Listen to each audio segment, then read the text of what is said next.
Hello, everyone. Welcome to the second episode of Psych Talks for Psychologists. I'm your host, Ms. Basha, director at iChas. And today we have with us Aruna Agarwal, and she's going to talk about behavioral therapy for psychologists. So before I begin, and whoever is watching us, so feel free to ask any kind of questions that you have in the comment section. And surely we will look into answering all of them. And you can also post a watch party on the Facebook so that your friends and family can benefit from this. I'll take a line or two to describe about the organization, ICHAS, which is Institute of Clinical Hypnosis and Related Sciences. The organization focuses on helping psychologists, coaches, trainers develop advanced coaching and therapeutic skills. After having an amazing response from yesterday's episode, I'm back today again with the second episode of Psych Talk for Psychologists.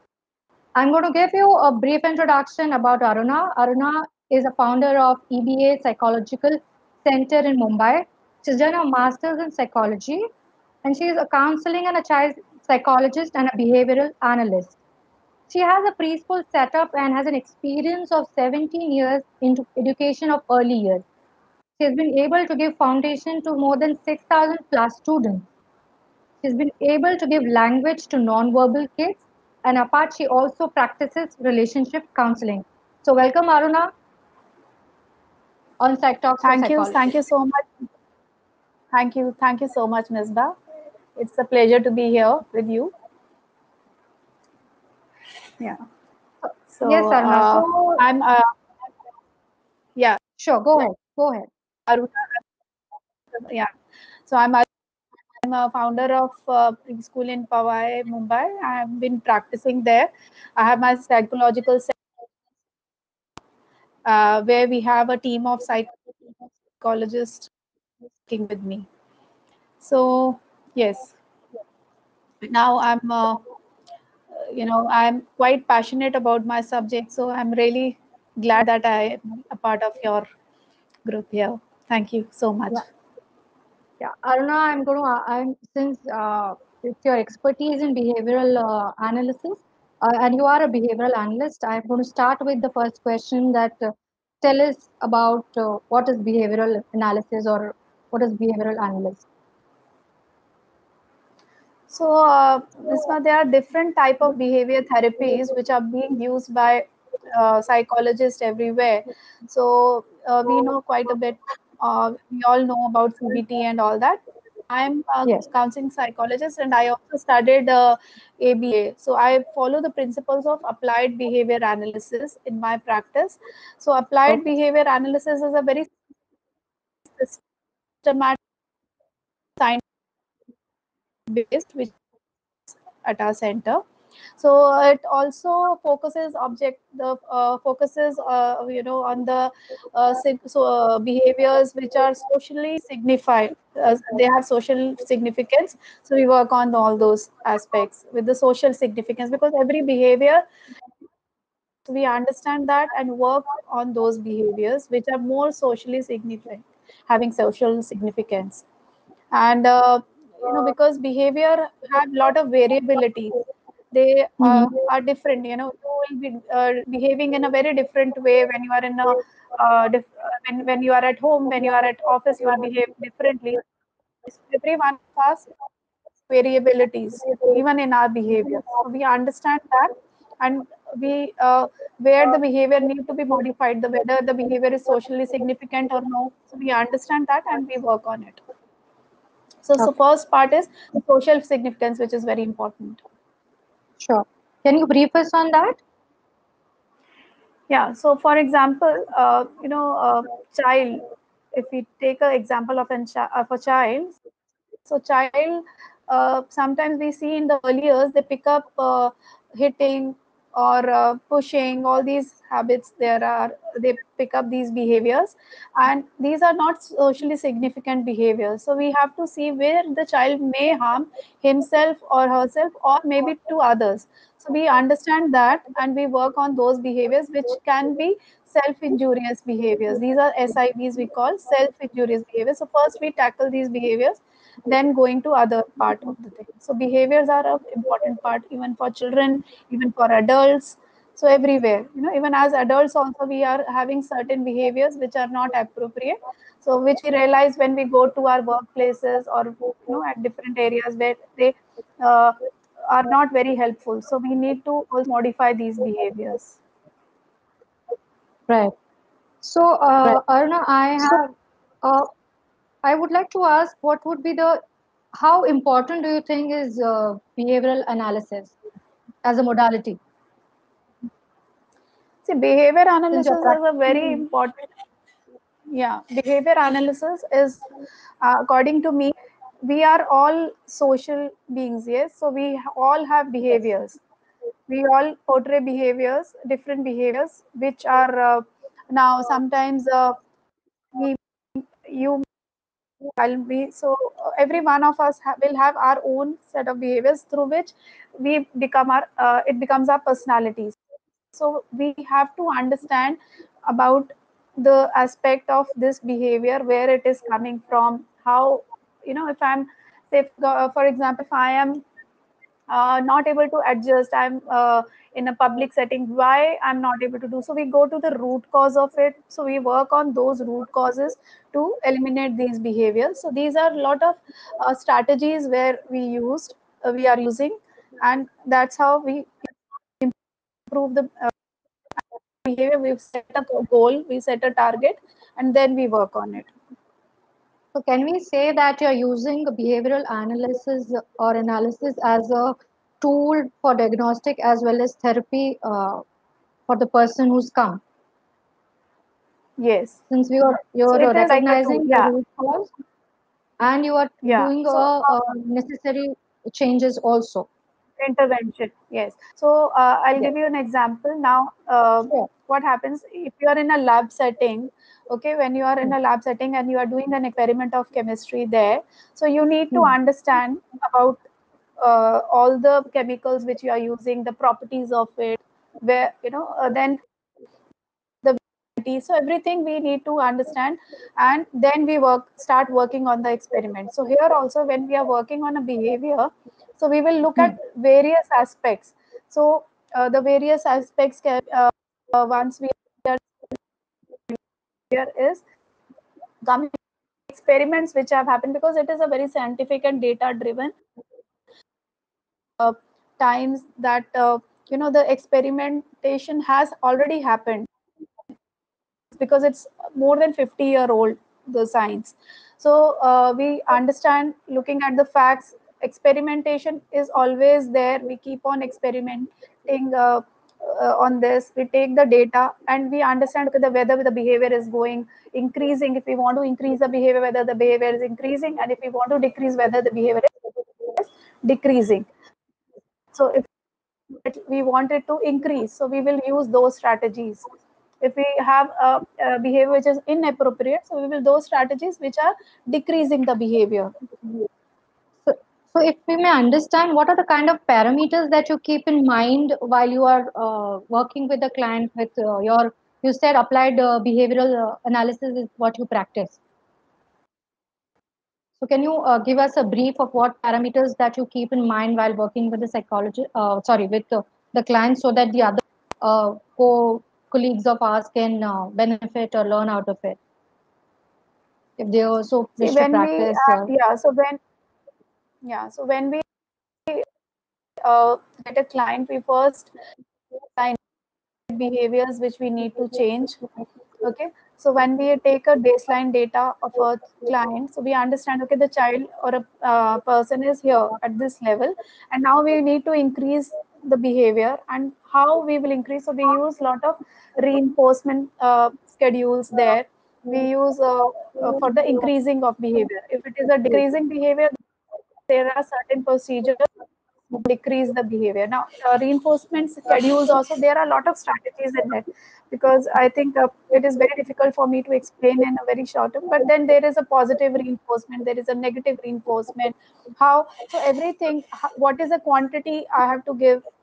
What is the schedule I have to do? I have to put him on a FR1 or FR. Those are fixed ratio schedules or the fixed interval schedules, variability, variable ratio or variable interval. So everything we understand the child need, and it is all done accordingly. The IEPs are made according to that, keeping all that in mind. Nice. Okay.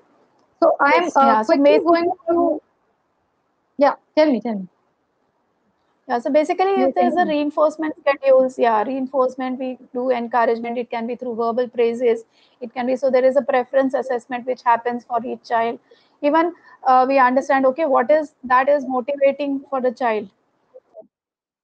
He or she will work for it, or not even child, even for adults.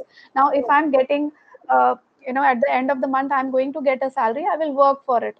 If I'm not going to get that salary, I will not work for it, so my motivation will not be there. So we understand every client's needs, and then we work on it. What is the motivation behind it?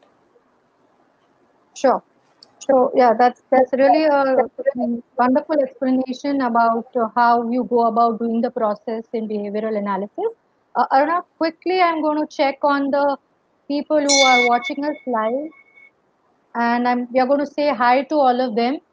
And Yeah, hi hi and everyone. good afternoon, good evening to all of you who are watching.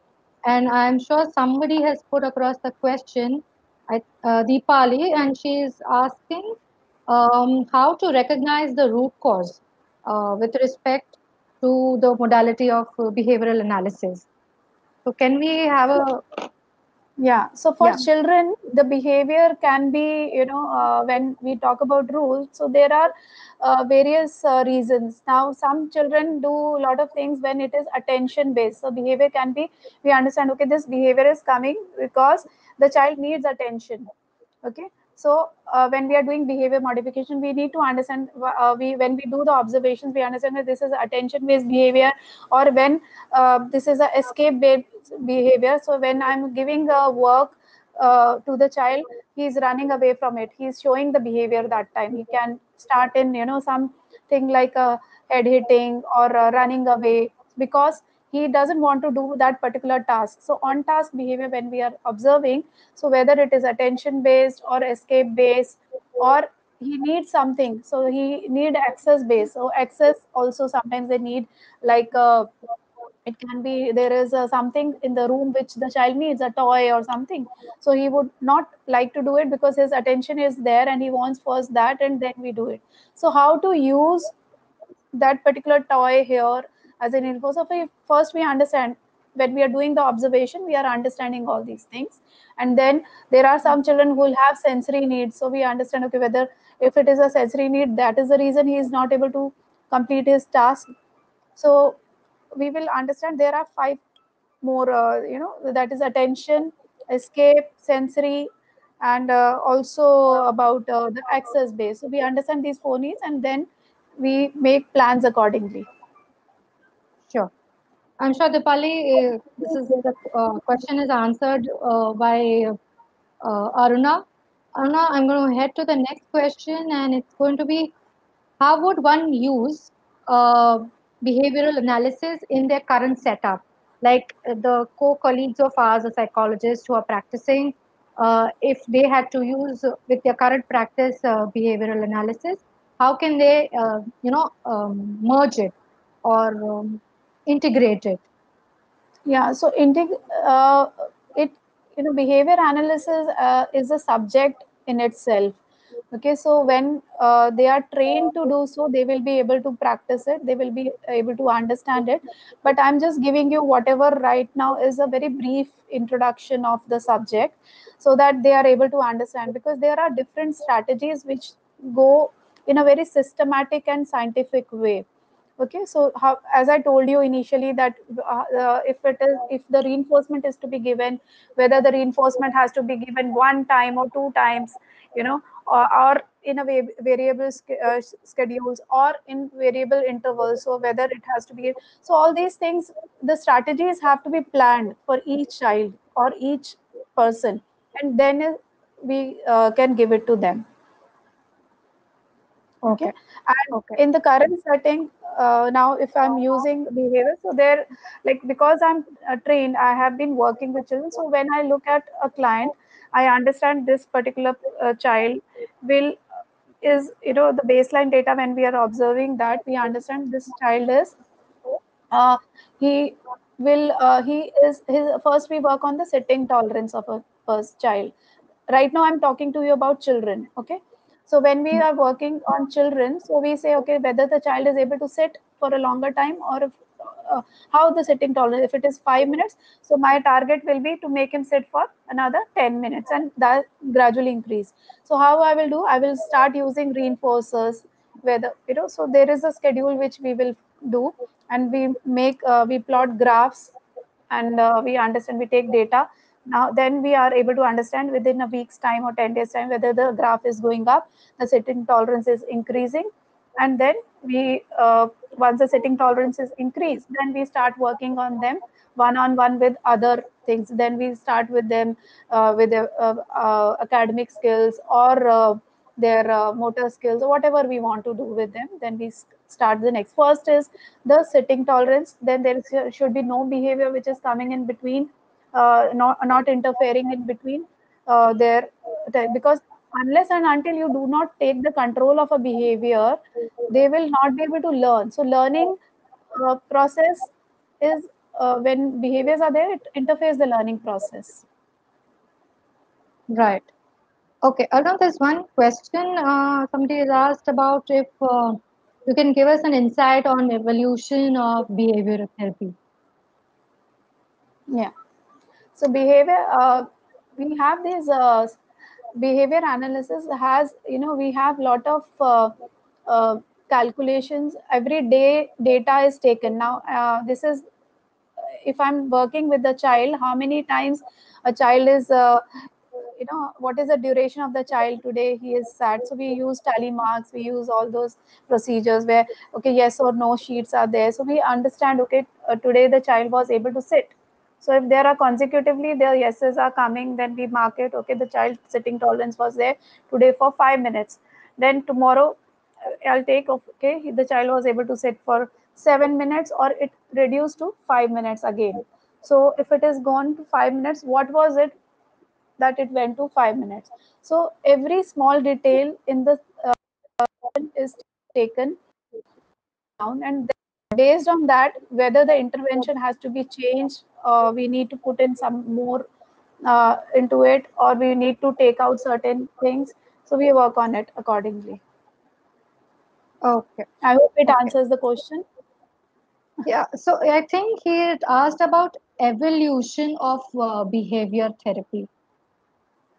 It's, Evolution I of think, behavior. Yeah, so it yes. comes from the, yes, evolution. This is coming from Skinner, operant conditioning. So operant conditioning is, we all know that Skinner said everyone can learn. Okay, so it is a learned behavior, which is normally we practice this with more on ASD and ADHD kids or behavioral difficulties, but it can be used for a 2-year-old to a 80-year-old also, and even on Oh, animals it is used. So uh, right. this is a very beautiful, you know, subject, very close to me. So classical conditioning also would be the part of it? No, classical conditioning comes from Pavlov. So that is, it is Right, with the, right. yeah. So there in that conditioning, what happens there? These are the natural ways, you know, in the classical, which is Oh, happening in the natural mind. But here it is a learned behavior. So how the rat, we all have done, you know, those experiments where the rat was taught how to take the food pellets. So that's how we use, because he was given the reinforcement at the right time, and so that strategies are used here in behavior analysis. So operant sure. conditioning is what is used here. So Operant that is, conditioning is what we focuses on. yeah. I think we have one more question which I'm going to take it. So, Maitri has asked, can we analyze the cause of overthinking and negative behavior? Yeah. So I'll repeat the question. If it's can we recognize the cause of negative thinking and Yes. negative behavior and overthinking? Yeah. So negative behavior is a very, you know, mentalistic term. So in behavior analysis, the terms which terminologies we are what we use are very specific. Now, it's a very broader.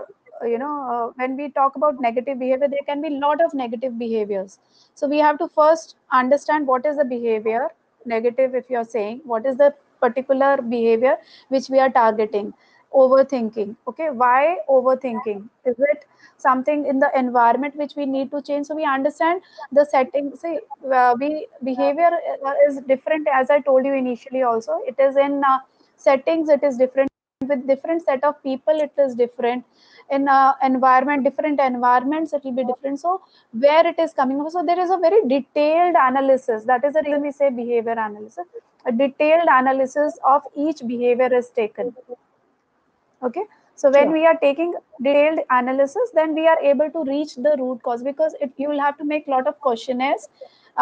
It can be through direct observation, either talk to your client, take data of it. uh, One is directly you can do, one is that you take look at him in different settings, take some videos, ask him for some videos in the environment. So when you are taking collect all the